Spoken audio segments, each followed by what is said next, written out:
Hey y'all, look who it is. Who it is? It is the Gwendolyn. Oh Lord. The Gwendolyn. Hey boo. Hi. So the people want to know because they've been windmilling. They've been fighting. Not all of them. Jay always has to remind me of that. He says less than 1% of them. Right. But those less than 1%, they an annoying bunch.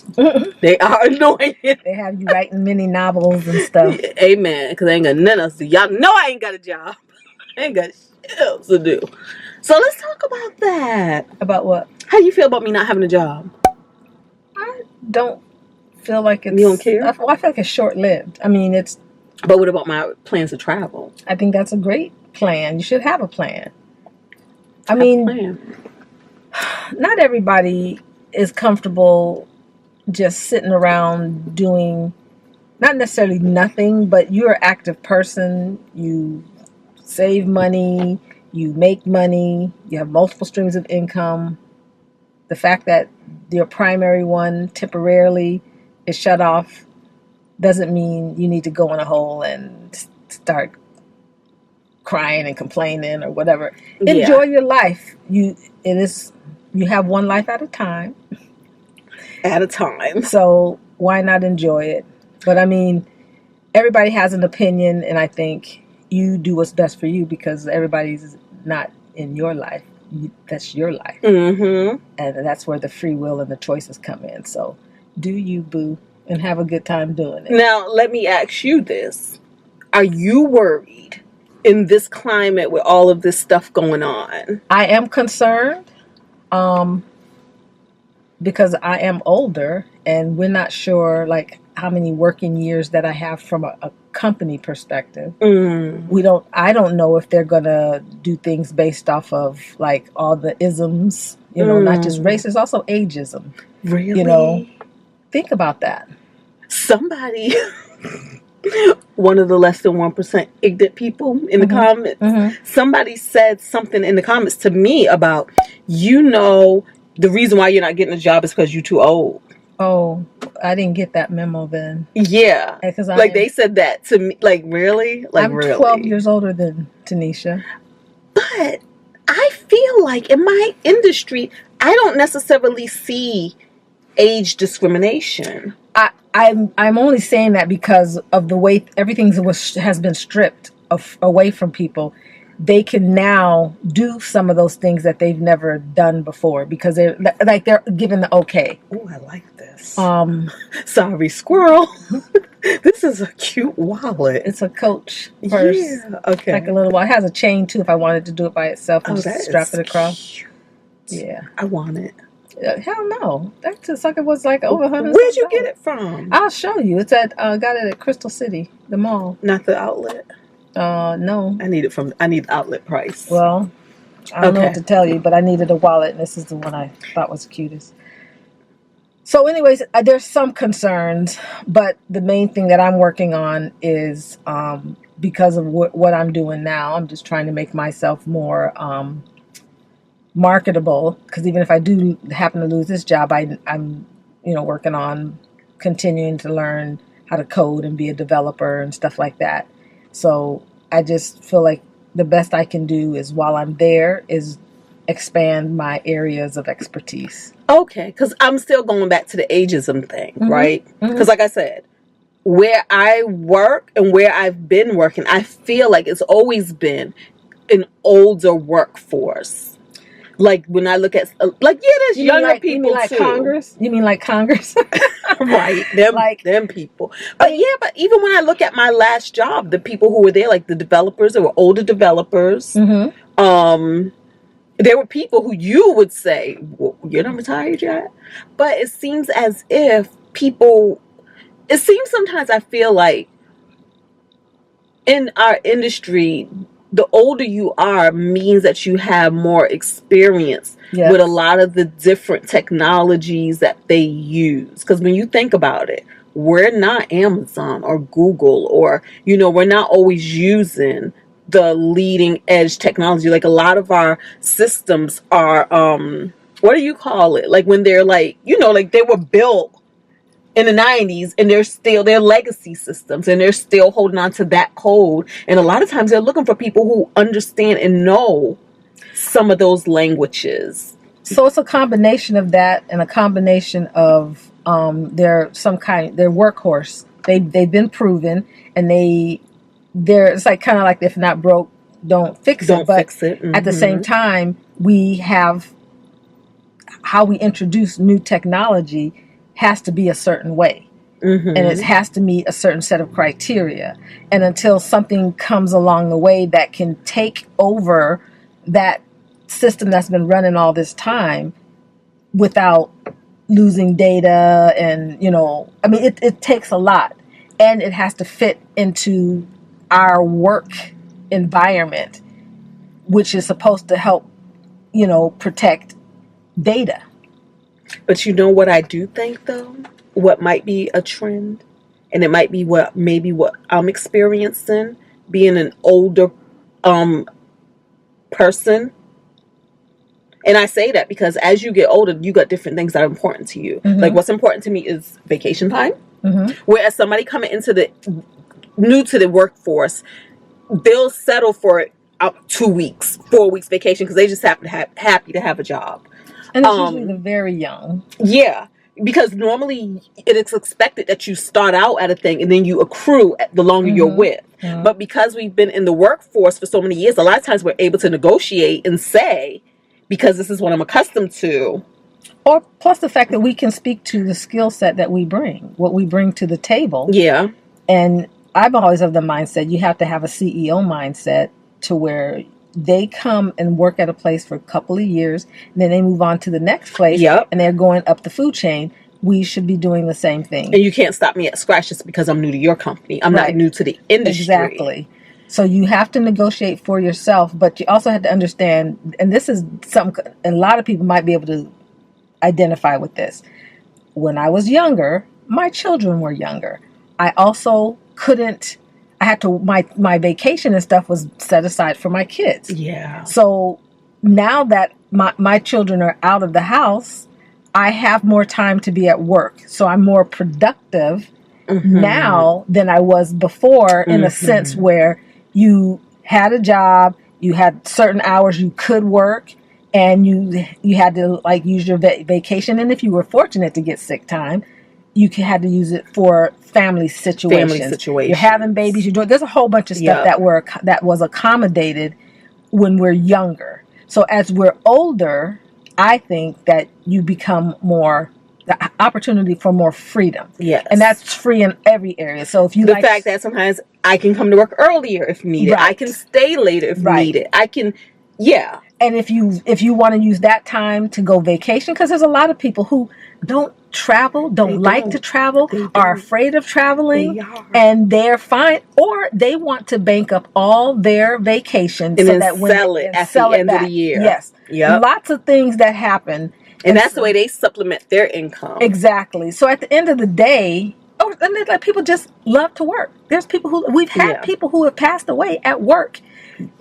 Literally, not just the person that people seen in Wells Fargo. Remember the lady who died at her desk? And they discovered her a few days later.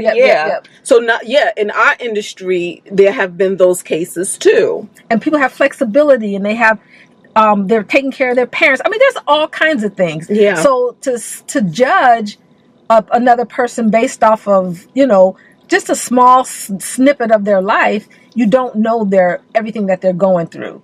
So we are in an environment where we can do all kinds of things. Yes. And and because I was going to say, because the other thing I have ran into was when I was talking to another company and they sent me their benefit packet, they was only offering 3% 401k match. Yeah. And I was saying, an older workforce, retirement is usually important to you. So you want more. So sometimes you may take less of a salary for more of a match, things like that. But this is what what might be the trend, being an older person in the workforce. Right now, me and you, because I know what you make. You want to tell them what you make? They're your friends. They're not going to judge you. She makes more than me. More than 100. She makes more than me, more than 200,000. She makes more than me. And she got a whole husband who make more than me. Everybody make more than me. But I say that to say, you know what they asked? They asked me to take a pay cut. Mm-hmm. And I say that because being an older person in the workforce, it comes a point where we are at the top of the, salary tier, whatever that is. The salary tier. You know what I mean? We're usually at the top where even as we get raises, they can't just always give us a neat percentage, because a percentage of what we make is usually a high raise because, so sometimes they might give us a dollar amount only because we're already at that threshold. So I was asked to take a pay cut. Mm-hmm. What you think about that? Well, and I feel like the pay cut was like it was almost like 30,000 less. I think it's a case by case, because again, in your situation, it may not impact you as much as it would someone else that has, again, the family, the children, whatever. Maybe mm-hmm. somebody's not only one income, all of those things. I think it depends. And what's going, again, this area where we happen to live and the type of jobs that are out here, I don't think it's a horrible thing. Yeah. Because again, there are other things that you can compensate with that salary loss. Yep. So we talked about negotiation. So just say if you were going to switch with a new company or whatever, you could negotiate more vacation for lesser pay, things like that. So there's things that you can negotiate. And I think for me, the reason why I would entertain taking the pay cut, especially with the company I'm with, is because their benefits are really good. Their benefits are in alignment with my lifestyle. Mm-hmm. They pay a lot of stuff. They pay all of my benefits, like health benefits, life insurance, get it together. All of that stuff, because I know you weren't trying to yawn. I did already. I did the whole yawn. Get it together. I had to have my mouth covered. So they are. Nobody would have knew had you not said anything. I yawned already. Yeah, and they do 10% of my 401k. They do half of my HSA. They give us great money in time for training and all of that stuff. So they come with a lot of cute perks. Plus, I have a lot of vacation time. But also the main reason why I feel like I entertain it is because I've already went in my head feeling like, how life is going to look without a job. Okay. And how much I don't need. Right. So it was like, you know what? If I was going to go from, I wasn't going to have a salary at all and what I don't need, if I had to take a 30,000 pay cut, it doesn't even matter, because it's like giving a bonus back. Yeah. To some degree. I mean, it's not a bad thing. I mean, it's not like you went from 200 to 100.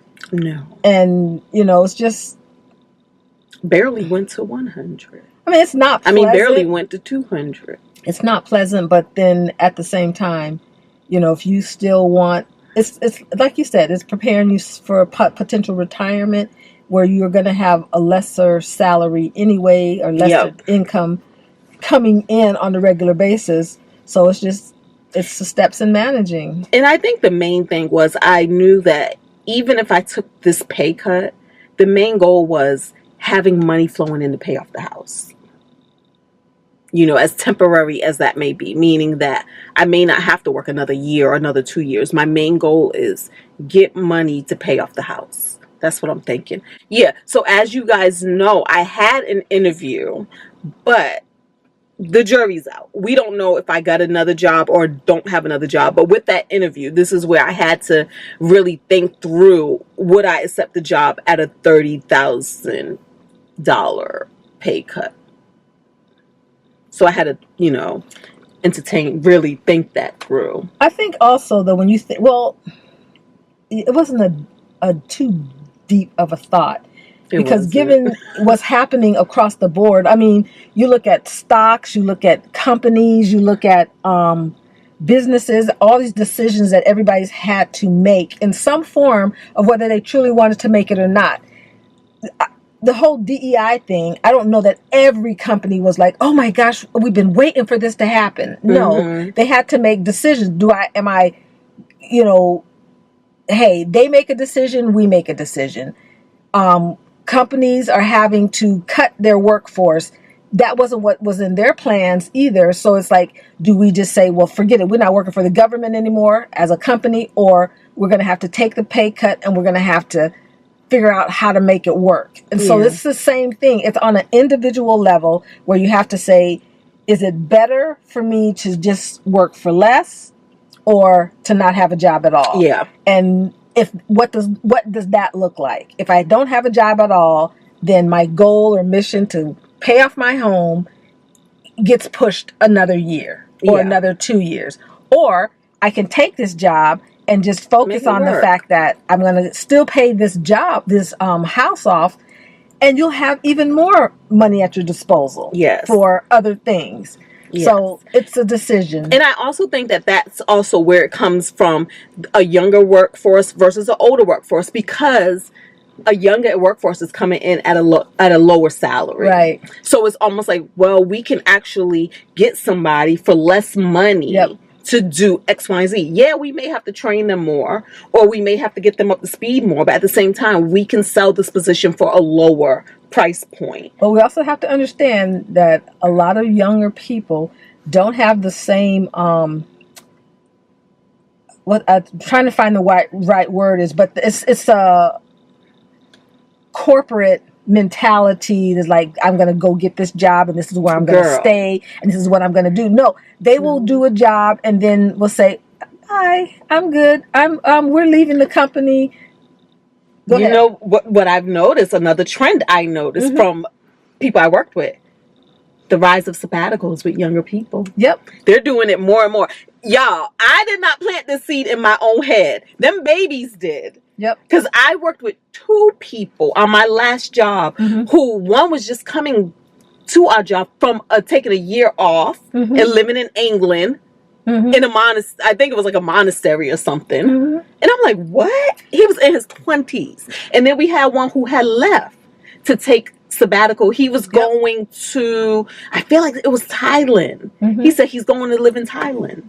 So that's the whole thing. I mean, again, I have adult children who the corporate world is not of interest to them. True. And so, one's more of an entrepreneur. The other one, he's working kind of like a regular 9-to-5 job. And even though I know he really shouldn't have taken that position, he really wanted it. It hasn't been 2 years and he's like planning his exit strategy right now. It's not even worried about, are they going to fire? If they fire him, of course he can claim unemployment. But if he's going to quit himself because he wants his time back, he wants his personal time. As I told him that. I said, they're going to suck up all your time for this little pay. Mom, I want the job. I was like, okay. And it hasn't been 2 years. And now he's saying to me, I'm going to go back to the part-time job that I had working with kids. I had that. I worked from 2 to 6, and I had the other part of my day to do other things that I want to do. That's so it lies the difference. Yeah. I'm still on that era of, exactly how much working money can I have between now and X years? Yeah. I can make this much money there. They're not thinking like that. Yep. That is true. So there's definitely pros and cons. But those are just some of the small things that I've noticed. But like I said, also being older, hopefully if you plays your cards right, did your money right, you shouldn't need as much as you get older anyway. Right. When you're younger, a lot of times that's when you need more money, really. When you think about daycare and child costs and, the different things like that. But it doesn't always work out that way. But, But now that we've boycotted so many places, you need you need even less. We're here at Costco because and this parking lot is beyond full because it overflows to the Target behind us that is looking like there's people over there, but most of those people are walking over to Costco. Yeah, because she was going to have me park at Target because it was just going to be easier. Park at Target and walk over here. So but we just happen to see this parking space. But I think overall, it's understanding that all of this is just stuff. It's just stuff. Do we really, really need it? So it's a good exercise in some ways. Find the positive part of this. And what I'm finding is when I get different products that I like to use, I go straight to the source. I don't need to run over here to Target or run to such and such or recycle things. I use glass for everything. I mean, just all sorts of things that you can do and find out that you really don't need to spend the money that we've been spending all along, acting like we all balling, no matter what level we're at. We're just, it's time to, I bought a peach tree. Gonna buy a cherry tree, gonna be growing some fruit and food and vegetables, and very serious. Yeah. I mean, this is the perfect time to do some of that stuff. So that's what I'm doing. Yep. And to make your commitment to support those small-based businesses, the mom and pop shops, just to go back to the grassroots of it all, where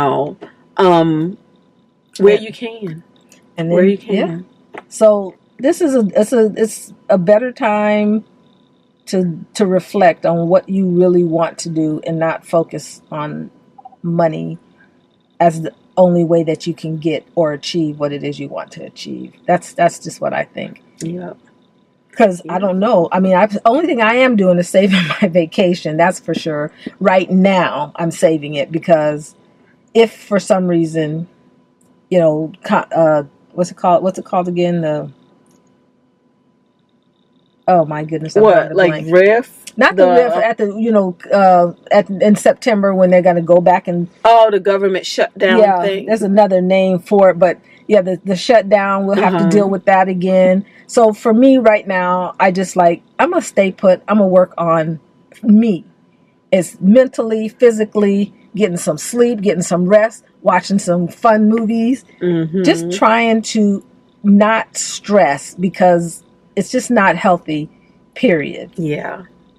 So walk in your spirit and your truth and just try to be happy because we're all stressed. And sometimes we don't even know it though. Well, because we snap at each other for little things. Yeah. And I can see it. I see it happening at work. I mean, especially initially. Oh my gosh. Then all of a sudden, someone getting upset because we were like, we're supposed to be boycott Walmart, right? She's like, I can't do it. Everything that we want. I went to this store. I went to that store. I was all over the place looking for what I was looking for, and I can't figure it out. And I like sugar. I can't give up something sugar. I don't know how sugar got into it, but she said something about sugar. I was like, and we're just sitting there listening to her. I said, girl, it's okay. Do what you can. But I always leave people with this. If they can drop you like a hot potato, and I mean, Target, Walmart, whoever dropped us like a hot potato, then you can drop them too. You can walk away and change your taste buds and get something else. So at the end of the day, if they're not respecting you as who you are, or they got a problem with you because the way you look, then that's not for you. I turned my back on Walmart a long time ago. But that's me. That's the only reason I would go to Walmart is to go do that charging station. But I'm just saying, that's just not my thing. And Target was hard, but it really wasn't hard. What I realized is that I only go in there for certain things anyway. So now life is looking different, and it's making me really think about my purchases before I purchase them. Yes. Yep. So. Amen. Because I've just always been on the side of we all need to be less consumers anyway. I mean, America is the biggest place to try to pitch a product. Like everything is always about buy, shop. I'm not a fan. There is a Netflix special on, and I forgot I don't know how old it is, if it just popped up or what, but it talked about how Amazon was able to do what they're doing now. Like even if you look at your Amazon account now, you'll see how you got little boxes of all the things that you've done as like little reminders, like, oh, you might need that again, and you might need that again, and so, but how they were able to do it, and it's telling. But there's a lot of us who haven't bought anything from them. I've never been a shopper, and I really don't be trusting Amazon and stuff anyway. Yeah. Because it seemed like the older the company got or whatever, they let anybody sell on it. So now there's no quality control. You don't know what the hell you get. Yeah. That's true. And you could try to read the reviews, but then you realize people buy reviews. Oh my gosh, they do. Girl, you didn't know that. Are you serious? Girl, they be coming to me. Do you know how many emails I have in my email saying, can you review our product? We'll pay you this. We'll send it to you. Because technically you have to be a purchaser of the product. But that's how they'll do it. They'll send it to you in exchange for your review. And pay you. See, I told you she can make more money. She ain't tell you. No, I'm just saying. Things. But I never do it because I ain't got time. And half the time, I don't want your little raggedy stuff because my thing, I don't need more stuff. Well, that's it's not going to benefit. But I'm just saying for those. So again, that is something that if someone's looking for a job, if you want to do that, you can do that. So it's. I think what's happening right now. MTurk. Remember how you used to do MTurk? Used to have things like that where go and you leave reviews and stuff like that and blah, blah, blah, blah, blah. You get paid by the review. This is why I'm saying I don't trust reviews, Right. Well, I always do the reviews like how we do reviews. You know how me and you do reviews. Yep. What do we do? That's true. When we're going on vacation and we're looking at the hotel or Airbnb. What do we do, Gwen? I forgot. I'm tired. I walked over almost 7 miles today. I'm about sick of her. Gwen, we read the worst reviews first. Oh, that part. Yes.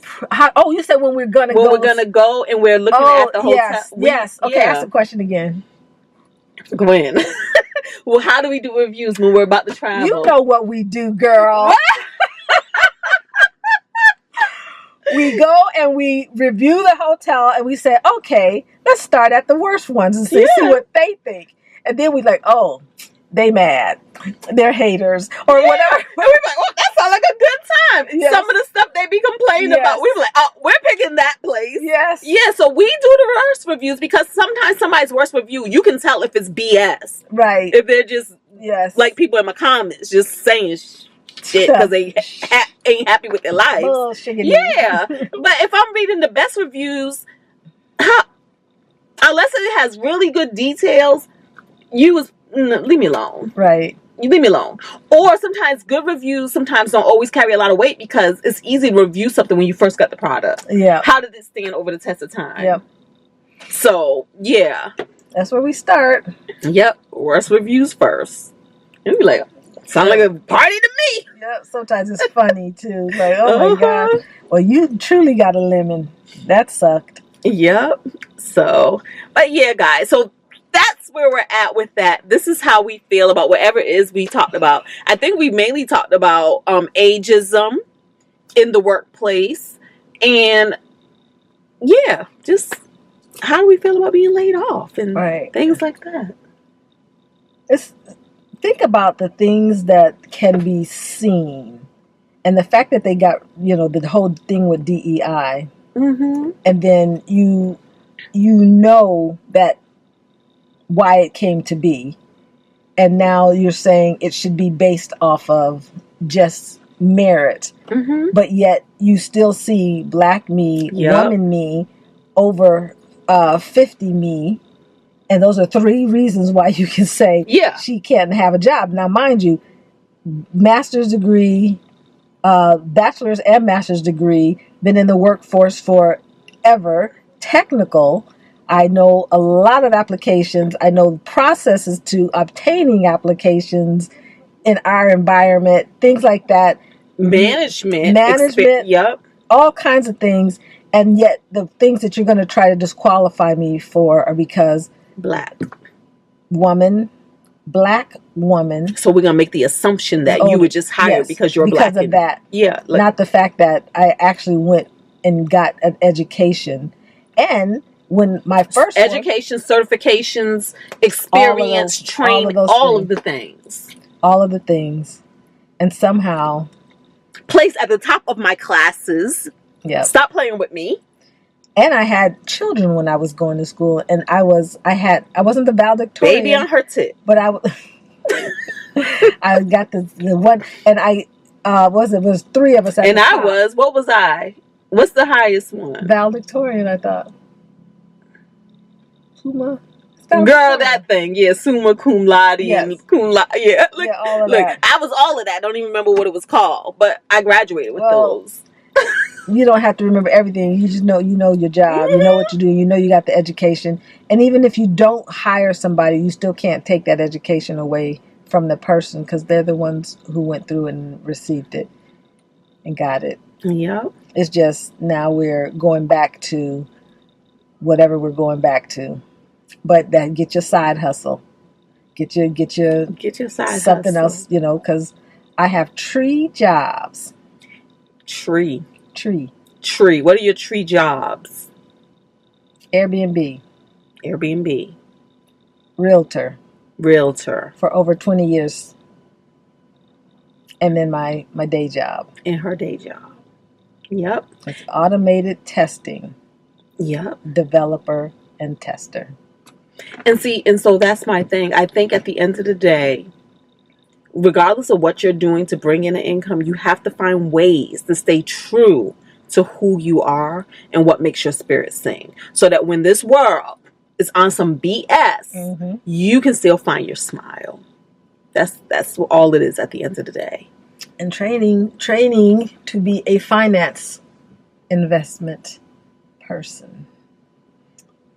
I likes to count money. That's the other thing with Gwen. I keep saying we need to do a video on that because she has financial advisors. However, more often than not, she outperforms her advisors with her own picks and financial maneuvers to the point where they be asking her. But Gwen just has that talent. Remember when you had a lawyer, but the lawyer was trying to tell you how you needed to become a lawyer? Oh, yeah, like I forgot about that. Yeah, she just has that talent where they're like, wait a minute, maybe you should be a lawyer. Then it's like, wait a minute, maybe you should be a financial advisor. Because the one I have now, we're like best friends. We talk about the business or whatever we need to talk about, and then we talk for another half an hour, cracking jokes and all kinds of stuff. And I'm pretty sure we'll be friends for a long time. Which one, the lawyer or the financial advisor? The lawyer. Oh, see, my lawyer.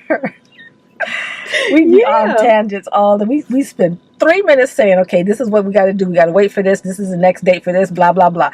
And then we go off until another, and then we just talk for about an hour. We've talked for hours. Yeah. So it's my buddy. There's that. All right, y'all. We gotta get in here and we do shop. Look, we just said no shopping, but we're shopping. But why are we shopping? That's where you need to be. Because you just said you don't like to shop. We did all of that. Then I'm about to be a whole hypocrite. We're going to shop. Well, because I'm standing up a business, a crash pad business. And so we're going to Costco to not just look at what they have to offer, but also buy a lot of things in bulk. Toilet paper, paper towels, and just whatever else. Things for the business. Again, she doesn't have a job, but she ain't over here complaining about not having a job. She's got, this is what I can do. I can take this time and prepare for my other thing, my other source of income. And I'm saying it because we cannot let ourselves be defeated. Ever. You have a brain, you have a means, and a mouth. And a mouth. And instead of tearing each other down, you can be giving positive information and some say, hey, well, you may not be able to do this right now, but you can do that. And so this is our hey, and I'm taking the time out because I've already been through this for my Airbnb. And I said, let's go look here. And then we can go look someplace else because then she can get an idea of where she wants to spend her money and how many things that she could get at a great price, but it's quality. Yes. And then she can start her business like that. Cash. Don't even have to take a loan. We got the money to pay for these things. But it's an investment. And then and then it can get written off in taxes. Yes. So you're setting up your business. Let's do this.